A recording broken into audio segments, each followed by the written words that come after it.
नमस्कार, आप देख रहे हैं खबरों की खबर और मैं हूं नगमा। राफेल मामले पर फ्रांस की पत्रिका मीडिया पार्ट की तरफ से हो खुलासे पर कांग्रेस एक बार फिर से बीजेपी सरकार पर हमलावर है, लेकिन इस बार बीजेपी भी पलटवार के लिए तैयार है। मीडिया पार्ट की रिपोर्ट का ही जिक्र करते हुए बीजेपी ने कांग्रेस पर रफाल डील में कमीशन लेने का आरोप लगाया है और कहा है कि ये चौंकाने वाली बात है कि जिस बिचौलिए का नाम अगुस्ता वेस्टलैंड डील में था, उसी का नाम रफेल डील में भी सामने आया है। इस पर कांग्रेस को जवाब देना होगा कि कमीशन किसके दौर में लिया गया। तो सबसे पहले आपको बताते हैं कि मीडिया पार्ट, जो कि फ्रांस की पत्रिका है, जो इसके ऊपर लगातार खुलासे कर रही है, उसको क्या नए सबूत मिले हैं जिसके बाद से यह पलटवार शुरू हुआ है। तो मीडिया पार्ट को जो नए सबूत मिले हैं वो ये हैं कि भारतीय एजेंसियों जैसे कि सीबीआई, ईडी, इनके पास अक्टूबर 2018 से ही संदिग्ध लेन देन की जानकारी भी थी और सबूत भी थे। रफाल की कंपनी जो है दसॉ एविएशन, इसने एक बिचौलिए सुशेन गुप्ता को दलाली दी, जो कम से कम 75 लाख यूरो की दलाली थी और भुगतान का बड़ा हिस्सा 2013 से पहले ही दिया जा चुका था। यह चुका दिया गया था 2013 से पहले। अब एनडीटीवी को जो एक्सक्लूसिव डॉक्यूमेंट मिले हैं उससे लगता है कि ये जो बातें सामने आई हैं उससे ये लग रहा है कि इन जानकारियों के बावजूद सीबीआई जो है वो रफाल पर निष्क्रिय रही है। ये बात आईडीएस के तत्कालीन मैनेजर धीरज अग्रवाल के बयान से सामने आई है। उन्होंने माना कि कंपनी दागी बिचौलिए सुशेन गुप्ता से जुड़ी है। सुशेन गुप्ता जिन्हें दलाली देने की बात सामने आ रही है इसमें। मार्च 2019 की ये बात है। उनके मुताबिक अगुस्ता वेस्टलैंड हेलीकॉप्टर के सिलसिले में दसॉ के 40% भुगतान आईडीएस को हुआ। 2003 और 2006 के बीच आईडीएस ने दसॉ एविएशन के 4.15 करोड़ इंटरस्टेलर को भेजे। दरअसल ये बात इसलिए अहम है क्योंकि भारतीय कानूनों के मुताबिक दलाली में फंसी कंपनी को सस्पेंड किया जाएगा, सस्पेंड किया जाना चाहिए, बैन कर देना चाहिए, बैन कर दिया जाएगा, ऐसा है। लेकिन इसके बावजूद रफाल से भारत ने सौदा किया है, यानी कि तमाम जानकारियां थी। ये जो जांच एजेंसियां हैं उनके पास जानकारियां थी, जैसे कि एनडीटीवी को जो एक्सक्लूसिव दस्तावेज मिले हैं उससे पता चला है, मीडिया पार्ट की रिपोर्ट में ये पता चला है। और इस आरोप और प्रत्यारोप के बीच ये सवाल है कि क्या इन बातों के सामने आने के बाद रफाल मामले की फिर से जांच होनी चाहिए। हमने कू पर अपने दर्शकों से ये सवाल पूछा है कि क्या रफाल सौदे की फिर जांच होनी चाहिए, और इसके ऊपर कुछ लोगों ने ये लिखा है कि जांच जरूर होनी चाहिए, जनता को अपने पैसों का हिसाब चाहिए। ये लिख रहे हैं गीत। और हमारे साथ मौजूद हैं हमारे दो मेहमान इस पर चर्चा के लिए। हमारे साथ एमके वेणु हैं जो फाउंडिंग एडिटर हैं द वायर.in और पीकेडी नाम्बियार पॉलिटिकल एनालिस्ट। एमके वेणु, लगातार जो बातें मीडिया पार्ट के हवाले से सामने आ रही हैं उससे ये बात जरूर सामने अब आई है कि जो कमीशन दिए गए हैं वो यूपीए और एनडीए पार्ट 1 इन दोनों के फेज में कमीशन है। तो आप इसको कैसे देखते हैं? अब ये आरोप प्रत्यारोप बीजेपी कांग्रेस का चल रहा है। बीजेपी ने उल्टा ही वार कर दिया है कि राहुल गांधी जवाब दें कि कमीशन किसके दौरान दिया गया था। तो दरअसल अक्रॉस रिजीम्स है ये कमीशन जो है।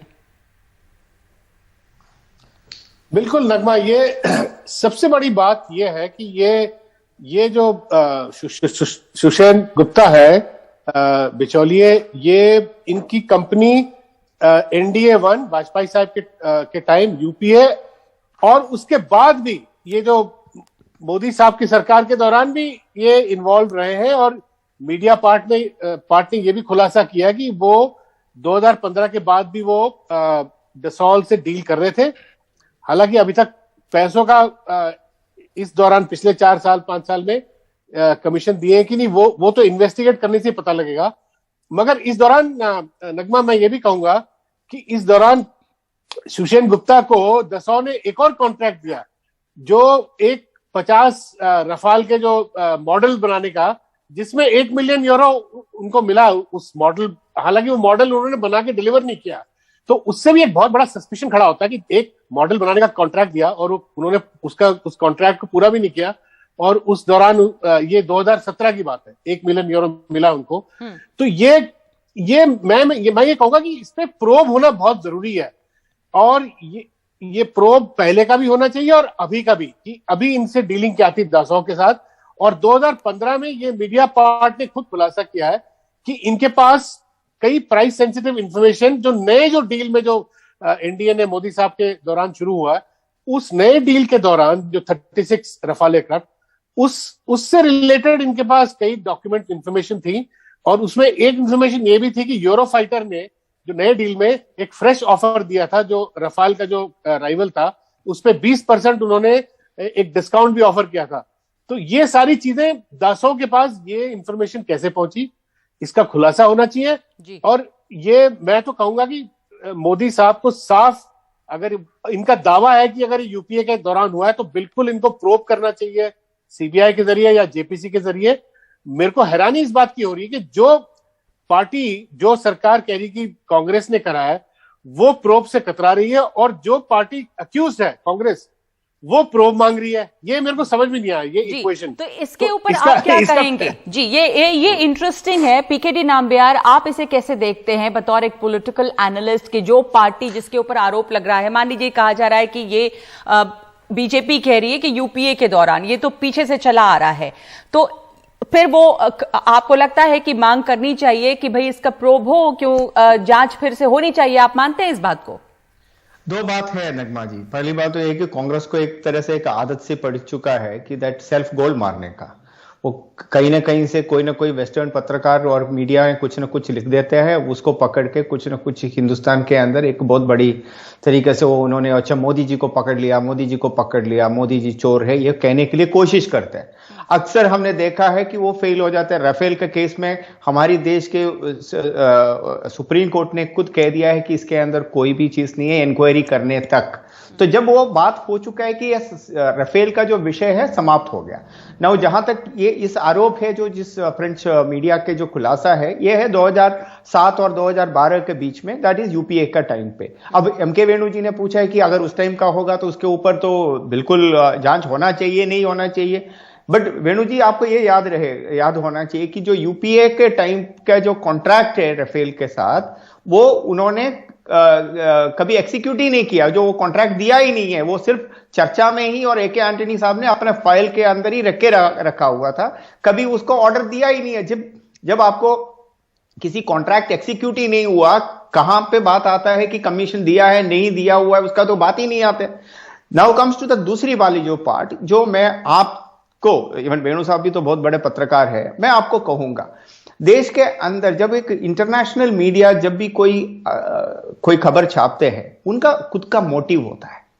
जो हमारे भारत के जो स्पेशली प्रधान जो मीडिया है, जैसे आपका जैसे मीडिया और जो पत्रकार लोगों को थोड़ा सा और सक्षम रहना चाहिए, क्योंकि कभी कभी जो वेस्टर्न मीडिया, उनका खुद का वेस्टर्न गवर्नमेंट्स का और वेस्टर्न मीडिया का खुद का इंटरेस्ट होता है जब ऐसे खबर छापते हैं। पीकेडी नाम्बियार, आप कह रहे हैं कि ये जो भी बातें सामने आई हैं वो वेस्टेड इंटरेस्ट के लिए है, इसलिए इसको केयरफुली देखना चाहिए, मीडिया पार्ट के खुलासे पर ध्यान से भरोसा नहीं करना चाहिए। लेकिन एनडीटीवी को जो एक्सक्लूसिव जानकारी मिली है उसके मुताबिक एक बात मैं आपसे पूछना चाहती हूं कि जांच एजेंसियों को भारत में इसकी जानकारी थी कि फ्रेंच कंपनी डसॉल्ट जो है उसने मिडलमैन सुशेन गुप्ता को करोड़ों के कमीशन दिया है, बावजूद इसके इस कंपनी के साथ में डील होती है और इसको इन्वेस्टिगेट नहीं किया गया इस दौरान। ये एक ताज्जुब की बात है कि एजेंसीज को पहले से ही जानकारी थी इस बारे में, 2018 में भी ये जानकारी थी, सबूत भी थे, तो क्या नहीं होनी चाहिए थी इन्वेस्टिगेशन? नगमा जी, मुझे ये पक्का पता है कि यही इस विषय के ऊपर हम चर्चा कर रहे हैं। मैं पूरा बात ये कहना चाह रहा था, जब आप कोई भी इंटरनेशनल मीडिया, वो छोटे से छोटे हो बड़े से बड़े हो, हम उधर उन्होंने तो एक तरह से जैसे कहते हैं ना कि कुछ छोटा मोटा लिखकर उसने तो छोड़ दिया है। इसकी वजह से एक बहुत बड़ा सा गलत ही हम क्या कर रहे हैं कि हमारी जो ओवरऑल आर्मी का या मिलिट्री का जो प्रिपेयर्डनेस है उसके ऊपर बाधा हो जाता है। In order to slow down our military preparedness, ये जो वेस्टर्न इंटरेस्ट है, जो बाहर का जो ताकतों का, वेस्टेड खबर है, हमारे मिलिट्री प्रिपेयर्डनेस को धक्का पहुंचा रही है, और इस बात को रफाल की और कोई जांच पड़ताल नहीं होनी चाहिए, चाहे कितने भी कमीशन की बात सामने आए। मैंने इसलिए कहा कि हमारी इस राफेल का विषय के अंदर कोई भी अगर कोई ऐसे खबर होगा तो जरूर जांच होना चाहिए, इसमें से दो मत नहीं है। लेकिन राफेल का केस में आपको पता होगा कि कितनी बड़ी जेपीसी चाहिए, वो चाहिए, ये चाहिए, कितनी बड़ी हंगामा हुआ, चोर है, इतना इसमें क्यों ज्यादा पैसा क्यों दिया है और कैसे दिया है, क्या उसमें पहिया लगा रहे कि नहीं है, ये तक का हम चर्चा किया हुआ है। सिर्फ सुप्रीम कोर्ट तक जाने के बाद सुप्रीम कोर्ट ने इस विषय को, और इसमें कोई दाल में कोई काला नहीं है, ये असली दाल है, वो घोषित करने के बाद फिर उस विषय को लेके, और किसी न किसी, मेरा एक और प्रॉब्लम क्या है कि जब कोई भी वेस्टर्न मीडिया, हमारे देश का प्रॉब्लम क्या है कि इंडियन मीडिया को कभी दूसरा जगह पे खबर नहीं बनता, बट वेस्टर्न मीडिया में, कोई भी छोटे से छोटे मीडिया में इंडिया के ऊपर कोई खबर होता है, बिना सोचे समझे हमारे पत्रकार दोस्तों ने इसको इतना बड़ा। एम के वेणु, आपका जवाब, आप इस पर जाहिर है कि एम के वेणु इस पर जवाब देना चाहेंगे क्योंकि खबरें छपी थी वायर में भी। एम के, आपका जवाब। देखिए, मेरा ये मानना है कि ये ईडी एनफोर्समेंट डायरेक्टरेट ने 2019 में अपने ही चार्जशीट में ये लिखा है कि सुषेण गुप्ता का भी नाम रफाल के सिलसिले में आया, क्योंकि वो इन्वेस्टिगेट कर रहे थे अगुस्ता वेस्टलैंड। तो उन्होंने ये कहा कि इसका हम अलग से आगे जांच करेंगे। जब वो खुद ही उन्होंने कहा कि जांच करेंगे आगे से, ये 2019 की बात है या 18 की बात, तो उनको करना चाहिए। तो इसमें जांच, देखिए, रफाल एक अच्छा एयरक्राफ्ट है, वो उसका इस्तेमाल होगा, और वो उसमें कोई दो राय नहीं कि इसका पूरा एक हिंदुस्तान के एक स्ट्रेटेजिक जो एडवांटेज एयर पावर में इसका योगदान है। जिस तरह बोफोर्स का भी था, वो बोफोर्स में भी खूब सारी जांच हुई, प्रोब हुआ, सब हुआ, उसके बावजूद बोफोर्स का इस्तेमाल तो हुआ। तो मैं ये कह रहा हूं रफाल का इस्तेमाल होगा, मगर ये सुषेण गुप्ता का जो रोल है, इस पे जांच होनी चाहिए, और इस पे इस सरकार को पीछे नहीं हटना चाहिए, क्योंकि ये मीडिया पार्ट ने यह भी कहा है कि 2015 के बाद भी उसका इन्वॉल्वमेंट दासों के साथ रहा है, और बिल्कुल, और इसमें कोई दो राय नहीं कि दासों के साथ इनका कनेक्शन है, और इसको जांच करने से हमारी कोई नेशनल सिक्योरिटी में कोई इंपैक्ट नहीं होगा। रफाल जो है वो हम इस्तेमाल करते रहेंगे, उस पर कोई दो राय नहीं होनी चाहिए। जी वेणु, जैसा अभी कह रहे थे पीकेडी नाम्बियार कि ये वेस्टेड खबरें, वेस्टेड इंटरेस्ट के साथ खबरें छापता है इंटरनेशनल मीडिया, समझ के इसलिए देखना चाहिए कि इस खबर को हम कितना उछालें, और सुप्रीम कोर्ट ने क्लीन चिट दे दी है, सिर्फ हमारे मिलिट्री प्रिपेयर्डनेस को स्लो डाउन करने की ये कोशिश है। देखिए, उसमें जी एम के वेणु। नहीं नगमा जी, देखिए नगमा जी, जो ये हमेशा ये सारे जो आर्म्स मैन्युफैक्चर, मैं नम्बियार साहब को याद दिलाऊंगा, मैं उस वक्त मैं पत्रकारिता करता था 1980s में, इंडियन एक्सप्रेस ने बोफोर्स का खुलासा किया था, और उस वक्त ये सारी जो आर्म्स है ये बाहर से बन के आती, तो खुलासा भी बाहर से होता है। स्वीडिश कंपनी एबी जो बोफोर्स थी, वहां से इसका खुलासा हुआ, और हिंदुस्तान के सारे जो मीडिया ने, और बीजेपी ने, सबसे ज्यादा बीजेपी ने इस पे कैंपेन किया। इसमें अरुण जेटली जी, अरुण शौरी, और आप पूरे बीजेपी, एलके आडवाणी जी, सबने इसको बहुत बड़ा इशू बनाया था जी। तो तब भी ये कहा जाता है, क्या सुषेण गुप्ता के रोल के ऊपर भी कोई इंक्वायरी नहीं होनी चाहिए? आईडीएस के तत्कालीन मैनेजर धीरज अग्रवाल ने बयान दिया, उसमें बात सामने आई है कि जो कंपनी है वो दागी बिचौलिए सुषेण गुप्ता से जुड़ी है।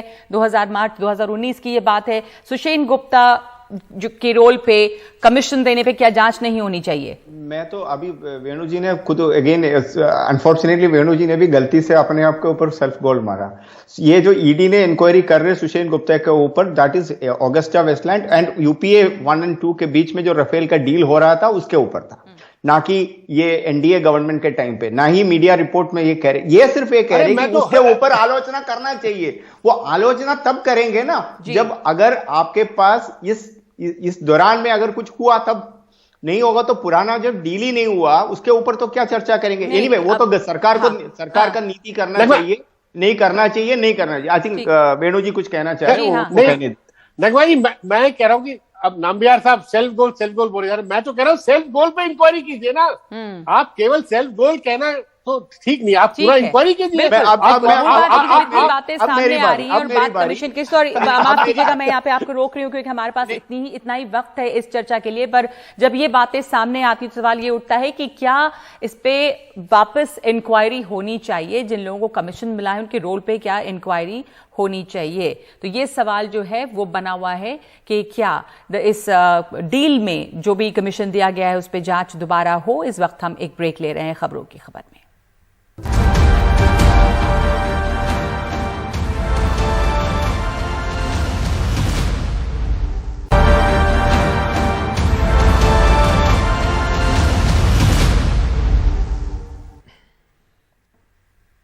और अब आपको दिखाते हैं यूपी की खबर, जहां पर बसपा सुप्रीमो मायावती ने ऐलान किया है कि वो अकेले ही चुनाव लड़ेंगी। मैंने एक बार नहीं कई बार बोला, प्रेस के जरिए भी, ट्वीट के जरिए भी। आज फिर मैं आपकी गलतफहमी को दूर कर देना चाहती हूं कि बहुजन समाज पार्टी किसी भी पार्टी के साथ किसी भी प्रकार का कोई चुनावी समझौता नहीं करेगी। अकेले अपने बलबूते पर ये चुनाव लड़ेगी। हम समझौता जरूर कर रहे हैं, किनसे? सर्व समाज के लोगों के साथ। उनमें भाईचारा पैदा करके सभी वर्गों को जोड़ने में लगे हैं। और ये जो गठबंधन है तो ये स्थायी रहेगा और इस ओर हमारा ध्यान है, ना कि दूसरी पार्टियों के साथ गठबंधन करने का कोई इरादा है।